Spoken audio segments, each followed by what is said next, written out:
एक महात्मा जी देश भ्रमण को निकले थे। महात्मा जी बड़े विद्वान और दूरदर्शी थे। साथ में रामदास नाम का उनका एक शिष्य भी था। एक दिन गुरु और शिष्य दोनों भ्रमण करते करते एक नगरी में पहुंचे। दोनों ने नगर के बाहर ही एक मंदिर के नजदीक अपना डेरा डाल लिया। अब गुरुजी ने रामदास को एक थैला देकर कहा, जा बेटा, नगर से खाने पीने की सामग्री खरीद ला।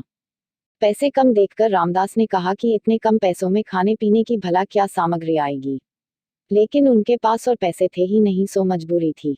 तब गुरुजी ने कहा कि इसमें जो आ जाए वही खरीद ला। शिष्य बाजार से लौटा तो उधर से बोरा भर सामान खरीद कर लौटा। गुरुजी ने पूछा, इतने कम पैसों में इतना सामान कैसे आ गया? रामदास बोला, गुरुजी, इस नगरी का नाम अंधेर नगरी है और यहाँ के राजा का नाम चौपट है। यहाँ हर सामान एक ही भाव बिकता है, चाहे सोना हो या मिट्टी। हर दुकान पर लिखा है, टका सेर भाजी, टका सेर खाजा, अंधेर नगरी चौपट राजा। इसीलिए एक थैले में ही इतना सामान आ गया। उस रात गुरुजी ने फिर कुछ नहीं कहा। सुबह होते ही बोले, बेटा, अब जितनी जल्दी हो सके यहाँ से प्रस्थान करो, यहाँ रहना ठीक नहीं। रामदास बोला, गुरुजी, मुझे तो यह नगर बड़ा अच्छा लगा। यहाँ खाने पीने की मौज है, हर चीज एक ही भाव बिकती है। हमें यहीं डेरा जमाना चाहिए। गुरुजी बोले, बेटा, यहाँ रहना ठीक नहीं, ये अंधेर नगरी है और यहाँ का राजा चौपट है। यहाँ हर चीज एक समान भाव से बिकती है, मतलब यहाँ सच और झूठ भी एक बराबर माना जाता होगा। यहाँ कभी भी मुसीबत आ सकती है, इसलिए यहाँ से चलो। मगर शिष्य को गुरु की यह सलाह अच्छी नहीं लगी। वह बोला, गुरुजी, इससे अच्छी जगह कहाँ मिलेगी? यहाँ जो चाहे वह खाओ पियो, सब एक ही भाव में। मैं तो अब यहाँ से कहीं नहीं जाऊंगा। गुरुजी ने अपने शिष्य रामदास को बहुतेरा समझाया, मगर वह अंधेर नगरी को छोड़कर जाने को किसी भी तरह राजी नहीं हुआ। हारकर गुरुजी उसे वहीं छोड़कर अपने देशाटन पर आगे बढ़ गए।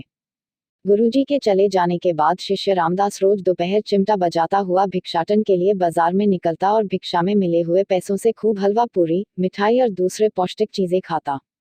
कुछ ही दिनों में वह खा खाकर खूब मोटा तगड़ा हो गया। फिर एक दिन वही हुआ जिसका अंदेशा गुरुजी जताकर गए थे। एक दिन किसी दुकान की दीवार गिर जाने से एक मजदूर दबकर मर गया। कोतवाल के पास खबर पहुंची तो वह तुरंत दुकान मालिक को पकड़कर राजा के सामने पेश करने के लिए ले आया। दुकान मालिक चौपट राजा से बोला, महाराज, इसमें मेरा कोई कसूर नहीं, दीवार तो राजमिस्त्री ने कमजोर बनाई थी। राजा ने तुरंत राजमिस्त्री को पकड़ बुलवाया। राजमिस्त्री हाथ जोड़कर बोला, अन्नदाता, लगता है मजदूर ने गारे में पानी ज्यादा मिलाया था, इसीलिए दीवार कमजोर बनी। मजदूर पकड़कर लाया गया। वह बोला, महाराज, इसमें मेरा कोई कसूर नहीं, माशकी ने पानी ज्यादा डाल दिया होगा। माशकी पकड़कर बुलाया गया। माशकी बोला, महाराज, इसमें मेरा कोई कसूर नहीं।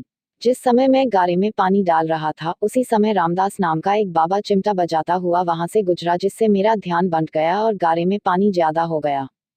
अंततः रामदास को बुलवाया गया। उस बेचारे को कोई ऐसी बात न सूझी कि जिसे कहकर अपना दोष किसी और पर डाल देता। वह अंधेर नगरी के तौर तरीकों से अच्छी तरह वाकिफ न था। लिहाजा राजा ने कहा कि असली कसूरवार वही है और उसे सरेआम फांसी पर लटकाए जाने की सजा सुना दी। सिपाही पकड़कर जब उसे फांसी पर चाहने ले चले तो वह रोने चिल्लाने लगा। अब उसे गुरुजी और उनकी कही बात याद आने लगी। हाय, मैंने गुरुजी का कहना नहीं माना। हाय गुरुजी, कहाँ हो, बचाओ। दैवीय प्रेरणा से गुरुजी भी उस दिन रास्ता भटककर वापस अंधेर नगरी में ही आ चुके थे। उन्हें जब पता चला कि उनके शिष्य को फांसी पर चाहने ले जाया जा रहा है तो बेचारे भागे भागे फांसी स्थल पर चले आए। फांसी स्थल पर राजा एक ऊंचे से मंच पर अपने मंत्री के साथ बैठा हुआ था। दूसरी ओर तमाम जनता फांसी का तमाशा देखने के लिए जुटी हुई थी। गुरुजी तुरंत दौड़कर वहां पहुंचे जहां राजा बैठा हुआ था। चिल्लाकर बोले, महाराज, इस आदमी को फांसी मत दीजिए। मैं चाहता हूं कि उसके बदले मुझे फांसी दे दी जाए। राजा ने आश्चर्य से कहा, भला क्यों?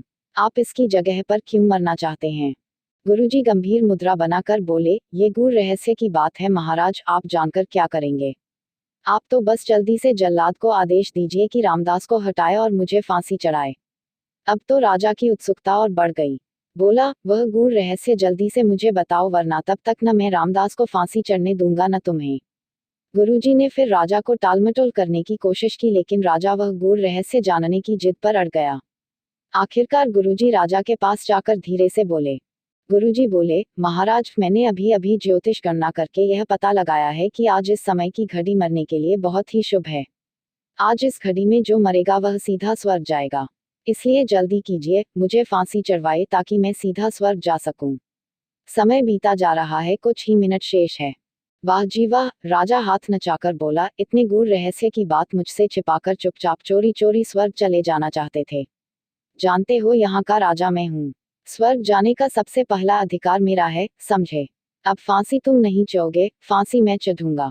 इतना सुनते ही मंत्री बोला, महाराज मैं भी आपके साथ स्वर्ग जाना चाहता हूँ। मुझे भी अपने साथ फांसी पर जाने का आदेश दीजिए। ठीक है, राजा ने कहा। जल्लाद, जल्दी से एक फंदा और लगाओ, कहीं शुभ मुहूर्त बीत न जाए। आनन फानन में एक फंदा और लगाया गया। राजा और मंत्री दोनों सीधे स्वर्ग जाने की लालसा में सबके देखते देखते फांसी पर झूल गए।